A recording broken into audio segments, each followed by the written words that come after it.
So welcome to all of you Shiksha 360, and today basically we will discuss the chapter number 6, that is risk in foreign trade part 2. Clear? Risk in foreign trade part 2. Clear? In the previous session basically we have discussed up to shipping risk. Clear? Up to shipping risk basically in the previous session we have discussed the buyer risk, seller risk and shipping risk. Clear? So in this session basically we have discussed some other risks. So let's start other risks. And you will definitely get questions from these portion in the examination. Clear? Basically we'll discuss questions also basically after the completion of the topic. Clear? Or after completion at least 2 to 3 sessions. Clear? 1 or 2 sessions or more after that. So basically what it's considered under the other risks. Clear? Basically some of the other risks. Some of the other risks like bank failure risk. Clear? Some of the other risks like bank failure risk, settlement risk, risk of competition. Clear? Some of the other risks like bank failure risk, sometimes bank will fail. Clear? Like we can say that in India basically we can say that if any foreign investor, clear, basically dealing with the like Punjab and Maharashtra bank, clear, cooperative bank, clear. So basically that bank is fail, clear, basically due to their policies or all other things. Clear? So that is bank failure risk, settlement risk, risk of competition, genuineness of documents, price risk, legal risk, spread risk, market risk. Clear? Could afford the parties to the international trade. Clear? Basically could affect the parties to the international trade. Clear? Basically all these things come under the other risks. Clear? Basically we have to discuss in detail all these risks basically one by one in module B, but here basically we have to just discuss the introduction. Clear? So let's start our discussion. First one is basically we can also categorize the risk in international trade as under. Clear? Basically how? First one is the credit risk. Clear? First one is the credit risk. So credit risk, it is basically related to the, that is credit risk, that is the credit basically that the person who buys the goods. Clear? That the person who buys the goods, whether that person is able to pay the money or not. Clear? Basically whether that person is able to pay the money or not. Clear? That one is basically known as the credit risk. Clear? That one is basically known as the credit risk. Clear? Basically relates to credit worthiness. Clear? Basically credit risk, it is basically relates to credit worthiness of the buyer and could result. Clear? Basically credit risk, it is basically relates to credit worthiness of the buyer and could result in non-payment of export bills. Clear? And could result in non-payment of export bills due to any reasons. Clear? Basically relates to credit worthiness of the buyer. Clear? And could result in non-payment of export bills. Clear? That is seller is exporting the things, but the buyer is not doing the payment. Clear? But the buyer is not doing the payment. Clear? Or due to any reasons like financial crunch, defaults, insolvency, etc. Clear? And due to any reasons like financial crunch, defaults, insolvency, etc. Clear? All these things basically come under the credit risk.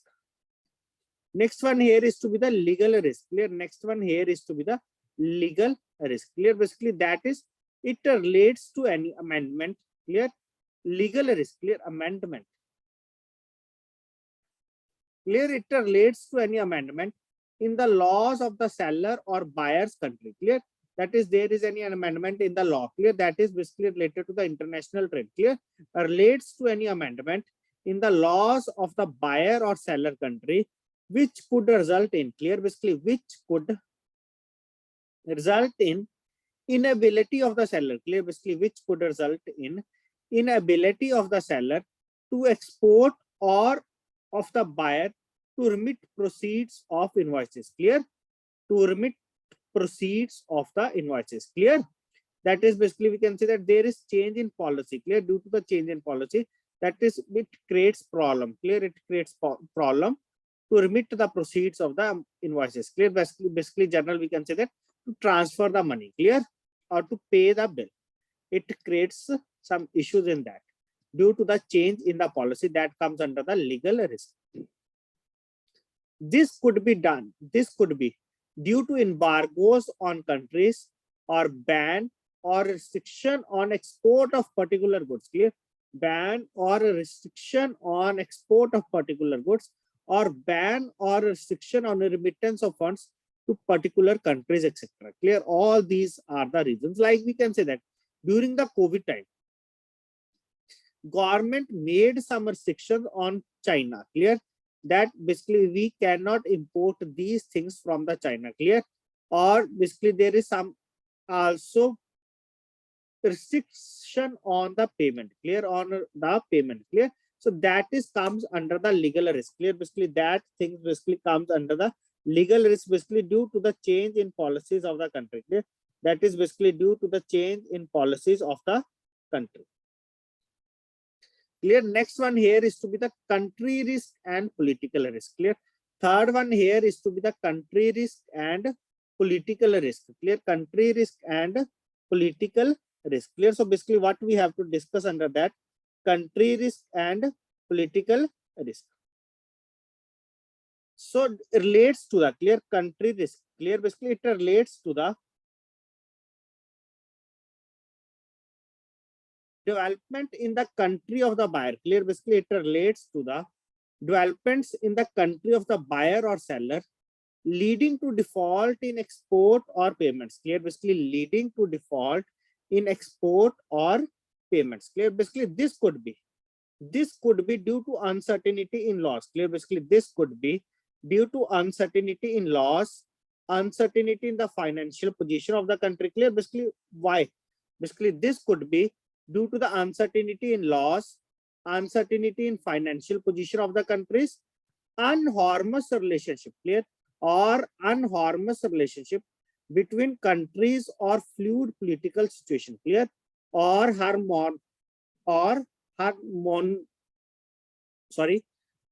or not proper relationship between the countries or fluid political situation. Clear?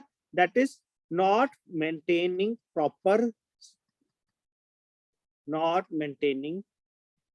peaceful or proper trading situation in the country. Clear? That comes under the country risk or political risk. Clear? Basically we have to discuss in detail country risk in the next slide. Clear? In the next slide. Clear? Basically how we can give the rating to the countries. Clear? Basically how many types of rating is given to the countries. Clear? So countries bad forex reserves. Clear? Basically countries bad forex reserves position could lead to shortage of foreign exchange. Clear? Basically could lead to shortage of foreign exchange and inability to buy foreign exchange, resulting in externalization issues. Clear?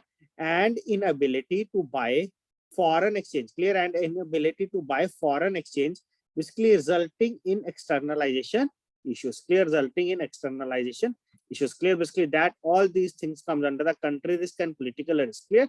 You just remember basically due to the uncertainty in laws, uncertainty in the financial position of the countries, or a unharmonious relationship between the countries, or fluid political situation. That is, government is not stable. Clear?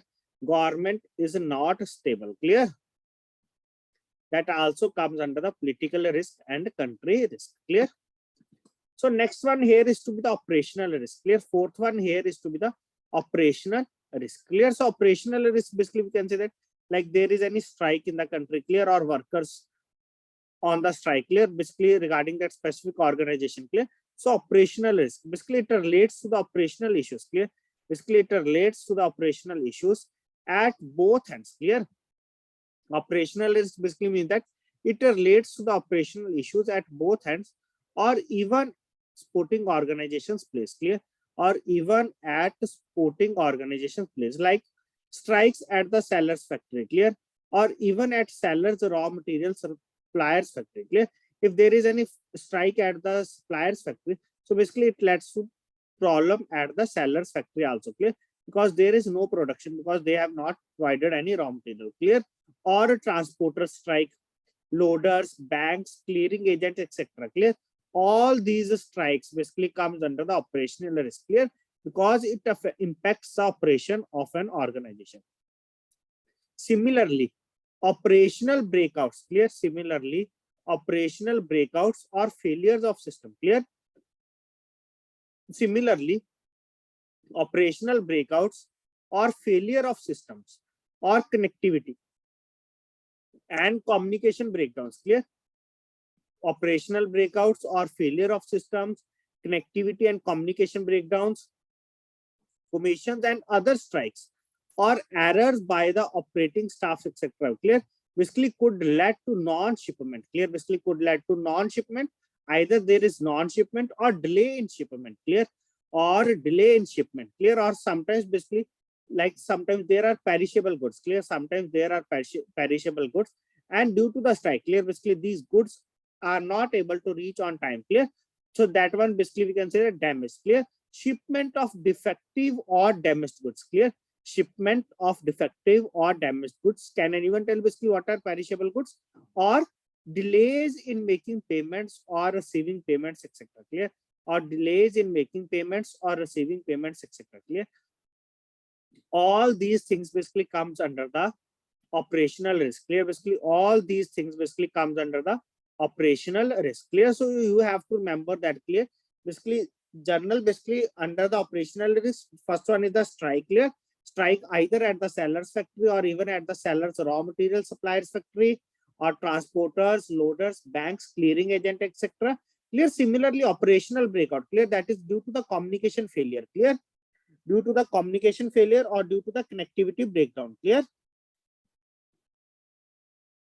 Next one basically, or delay in the shipment, clear, or errors by the operating staff, etc. Clear. Basically all these things led to the delay in the shipment or non-shipment of the goods, or shipment of defective or damaged goods, clear. Or shipment of defective or damaged goods, basically delays in making payments or receiving payments, etc. Clear. Or receiving payments, etc. Clear. Basically all these things comes under the operational risk, clear. Next one here is the exchange risk, clear. Next one here is to be the exchange risk. So basically what it relates, basically it relates to the movement of currencies, clear. Exchange risk basically it relates to the movement on currencies. So any exporter or importer, clear. Basically any exporter or importer faces exchange risk, clear, directly or indirectly, clear. Directly or indirectly, clear. Well, like why, how we can explain exchange risk? Like I think all of you are aware that like there is a war going between Russia and Ukraine, clear. And we can say that Russian currency basically fell by basically 10 to 12% basically due to the war, clear. Basically due to the war, clear. Just basically we are taking the example, like we can say that earlier 1 rupee is equal to, we can say that 100 Russian currency, 100 ruble. Just take an example, or sorry, we can say that 1 ruble is equal to 100 rupees.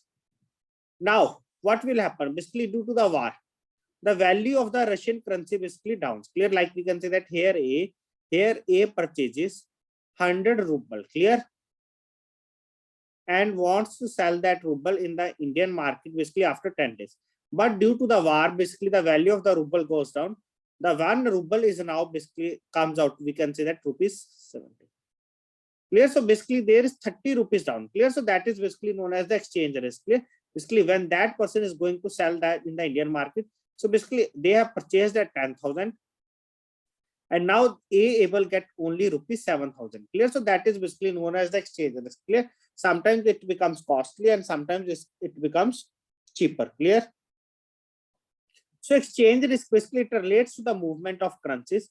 So any exporter or importer, clear, any exporter or importer basically faces exchange risk directly or indirectly, clear. Invoicing in currency other than the home currency, clear. Basically invoicing in currency, that is basically bill in the currency that is other than the home currency, clear, other than the home currency. strengthening or weakening of currency, clear, basically other than home currency, basically strengthening or weakening of currency, basically in which imports are built, clear, in which imports are built, or weakening of the currency, clear, from where the competitors import goods or supply goods to the same buyers or countries, etc. Clear, basically could result in exchange risk to the exporter or the importer. Clear, basically could result in the exchange risk to the importer or the exporter. Clear, basically generally you have to remember that basically exchange risk is also comes under that. Clear. So basically when it arises, basically when we are doing the billing in any other currency, clear, other than the home currency, clear, other than the home currency, clear. So it relates to the strengthening or weakening of the currency, clear, in which imports are built, clear, basically in which imports are built, clear. That is basically comes under the exchange risk, clear. So here basically we have discussed basically credit risk. Next one is the legal risk.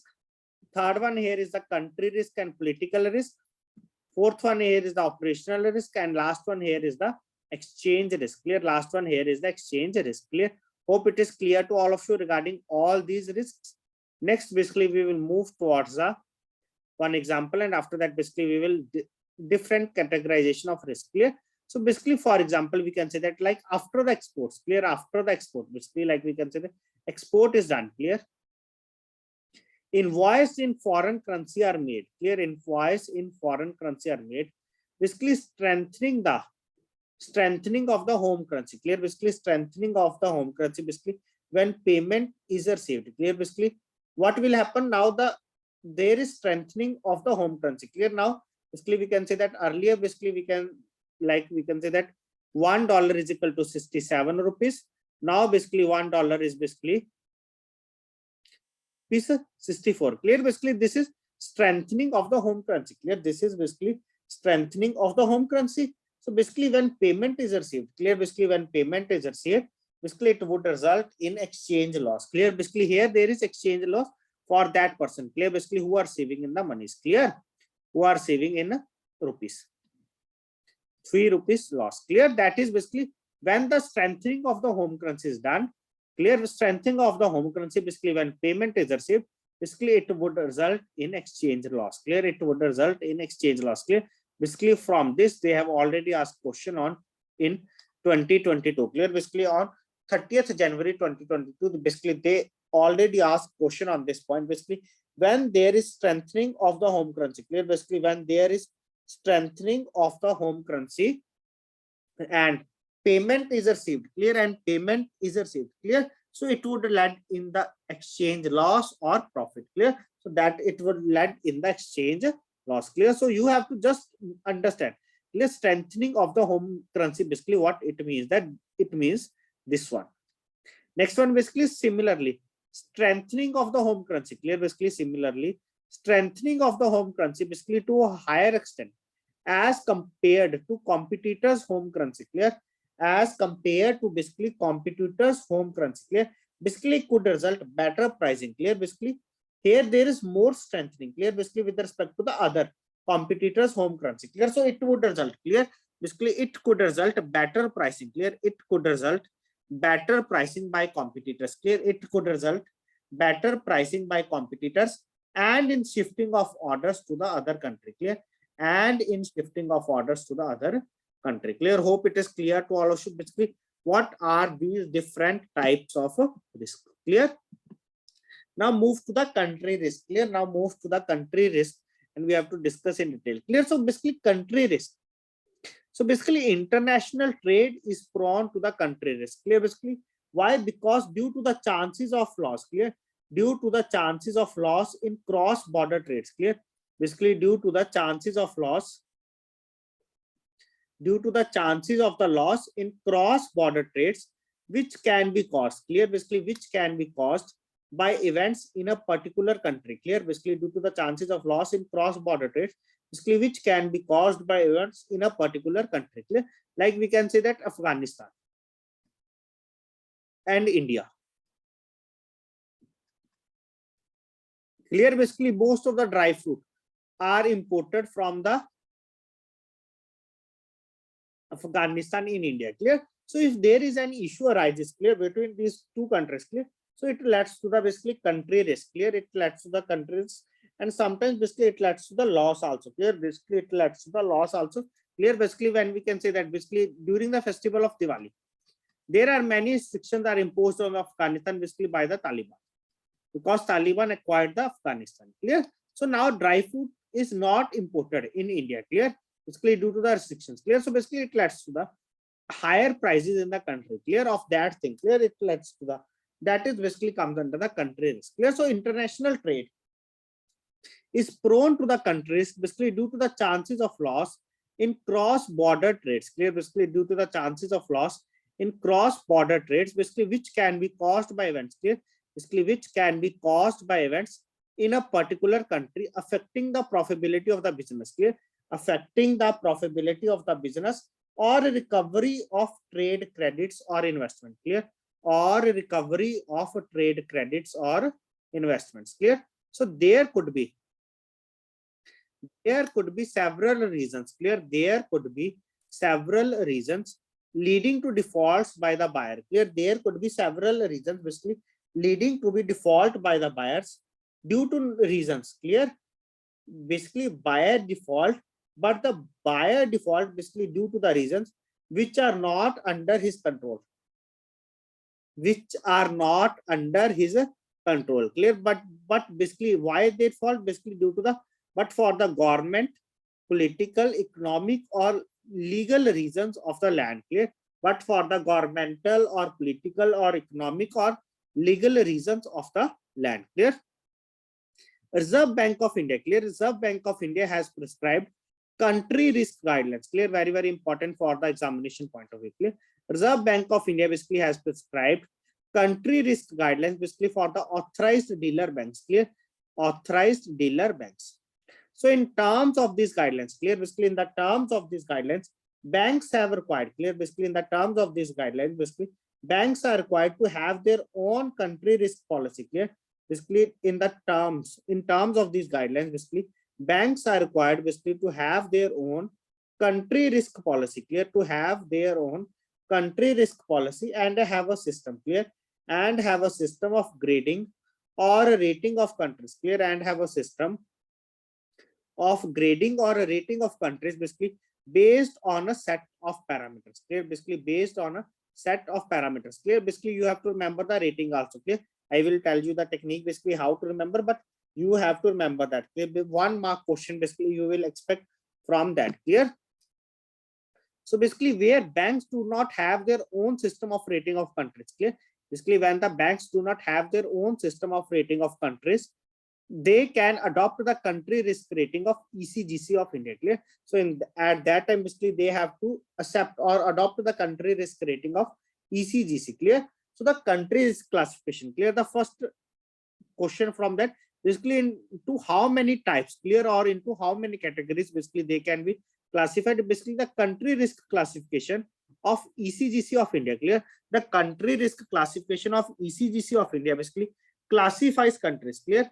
It classifies countries basically into 7 categories, clear. Into how many categories? Basically 7 categories, clear. Basically banks are also required here, banks are also required to make provisions, clear. Banks are also required to make provisions in case its exposures to any one country, clear.